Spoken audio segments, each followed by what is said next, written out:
Sudarlun, pembangunan pembangkit listrik tenaga uap PLTU 34 di Suak Puntung Nagan Raya terus dipacu.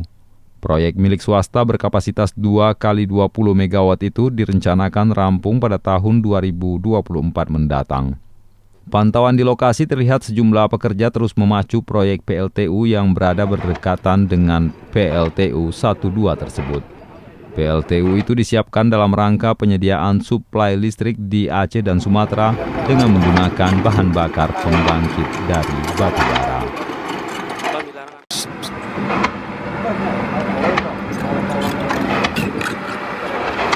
Saya Sukamakmu Rizwan, Serambi TV.